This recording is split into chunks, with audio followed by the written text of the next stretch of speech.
വിദേശ സംഭാവന നിയന്ത്രണ ഭേദഗതി ബിൽ 2026-നെതിരെ അമേരിക്കൻ കോൺഗ്രസ് സംഘം റൈലി മൂർ നടത്തിയ വിമർശനങ്ങളെ തള്ളി കേന്ദ്ര വിദേശകാര്യ മന്ത്രാലയം രംഗത്ത് വന്നിട്ടുണ്ട്. നിയമനിർമ്മാണം ഭാരതത്തിന്റെ ആഭ്യന്തര വിഷയമാണെന്ന് MEA വ്യക്തമാക്കി. വിദേശ നിധി നിയന്ത്രിക്കുന്നതിനായി അമേരിക്ക ഉൾപ്പെടെ നിരവധി രാജ്യങ്ങളിൽ നിയമങ്ങളുണ്ടെന്നും മന്ത്രാലയം ചൂണ്ടിക്കാട്ടുന്നു.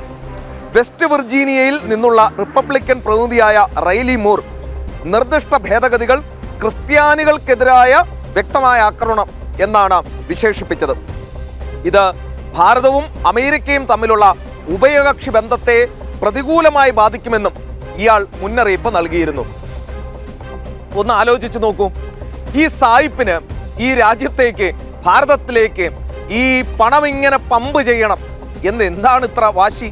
സായിപ്പിന്റെ കയ്യിൽ അധികം പണമുണ്ട്, അത് എവിടെയെങ്കിലും കൊണ്ടുപോയി ഡംപ് ചെയ്യണം എന്നാണോ സായിപ്പ് കരുതുന്നത്?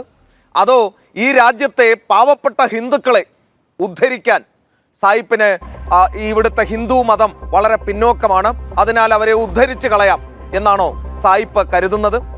ഇത് ക്രിസ്ത്യാനികൾക്കെതിരായി മാത്രമുണ്ടാകുന്ന ആക്രമണം എങ്ങനെയാകും? ഒരു പാർലമെന്റിൽ നിയമം നിർമ്മിച്ചാൽ അത് ഈ രാജ്യത്തെ നിയമമാണ്. വിദേശ സംഭാവന സ്വീകരിക്കുന്ന എല്ലാവർക്കും ഇത് ബാധകവുമാണ്. ഇത് ക്രിസ്ത്യാനികളെ മാത്രം എങ്ങനെയാണ് സുഹൃത്തെ ബാധിക്കുന്നത്? നിങ്ങൾ കൃത്യമായ കണക്ക് നൽകിയാൽ, കൃത്യമായി സോഴ്സ് നൽകിയാൽ നിങ്ങൾക്ക് ഈ പണം വാങ്ങാം, ചെയ്തുകൊണ്ടിരിക്കുന്ന പ്രവൃത്തികളും തുടരാം. പക്ഷേ മതപരിവർത്തനം നടത്താൻ നിങ്ങൾക്ക് പണം വാങ്ങാൻ കഴിയില്ല. ഫീൽഡ് വിസിറ്റ് ഉണ്ടാകും. ഇത് മാത്രമല്ല, ഈ വാങ്ങിക്കൊണ്ടുവരുന്ന പണം മറ്റു കാര്യങ്ങൾക്ക്, അതായത് ഇവിടുത്തെ ജനാധിപത്യപരമായി തെരഞ്ഞെടുക്കപ്പെടുന്ന സർക്കാരുകളെ അട്ടിമറിക്കാൻ നിങ്ങൾക്ക് ഉപയോഗിക്കാനും പറ്റില്ല.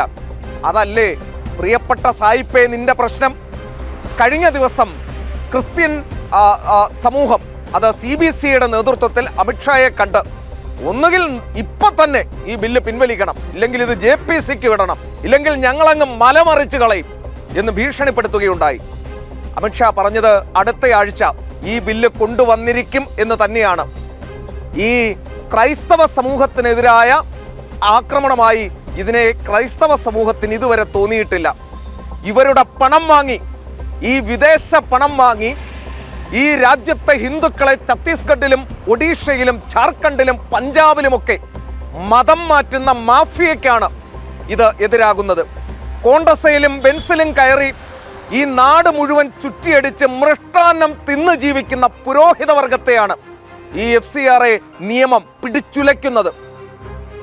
ഈ രാജ്യത്തേക്ക് പണം പമ്പ് ചെയ്തുകൊണ്ട് പിൻവാതിലിരുന്ന് ചരട് വലിച്ച് ഈ രാജ്യത്ത് പ്രോക്സി ഗവൺമെന്റുകളെ സൃഷ്ടിക്കാമെന്ന് കരുതിയ ഈ സായിപ്പന്മാരുടെ മുഖമടച്ചുള്ള അടിയാണ് FCRA ഭേദഗതി നിയമം.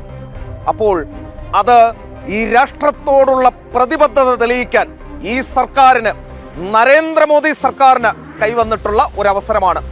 നിങ്ങൾക്ക് ഈ രാജ്യത്തെ ലക്ഷോപലക്ഷം വരുന്ന സനാതനികൾ, ലക്ഷോപലക്ഷം വരുന്ന രാഷ്ട്രസ്നേഹികൾ വോട്ട് ചെയ്തത് ഇത്തരക്കാരെ നിലയ്ക്ക് നിർത്താനാണ്.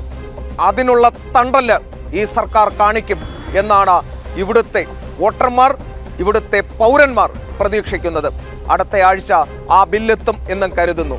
വെല്ലുവിളി ഭാരതത്തോട് വേണ്ട, ഇത് മാറിയ ഭാരതമാണ് എന്നാണ് സായിപ്പിനോടും പറയാനുള്ളത്, ഈ പുരോഹിത വർഗത്തോടും പറയാനുള്ളത്.